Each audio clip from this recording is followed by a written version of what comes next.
Now, relations between Turkey and the EU could be set to get worse after lawmakers from a leading European rights body have put Turkey on a monitoring watch list, saying they have concerns about human rights violations.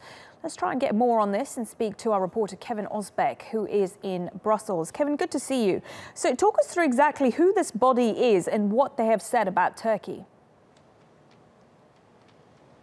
Well, the body that just voted on this is known as PACE. It's the Parliamentary Assembly of the Council of Europe. And what it did is it voted 113 to 45 to reopen what's known as the monitoring process in Turkey. Now, what that consists of is representatives from PACE having extensive and open dialogue with Turkish officials. And these representatives from PACE will then give a very honest assessment about what they think the status of democracy as well as the rule of law is in Turkey. Now, PACE before in the past has had a monitoring process open in Turkey, but that closed more than a decade ago in 2004, so it decided to open it back up.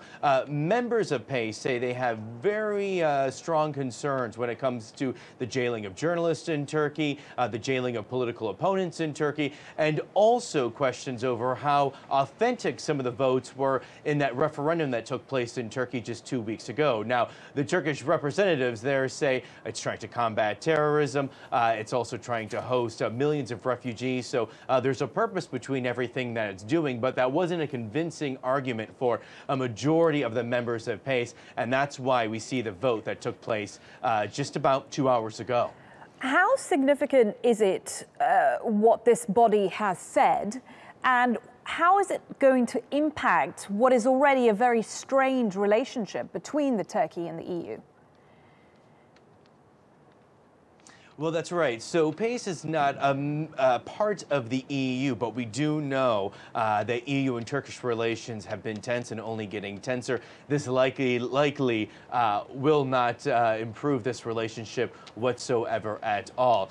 Many observers say it's just really clear now that the EU and Turkey are not on the same page at all. The EU has been very vocal with its criticisms of Turkey, very vocal that it's worried about the state of democracy in Turkey. It doesn't like the idea of at all of the possibility of the death penalty being reinstated in Turkey.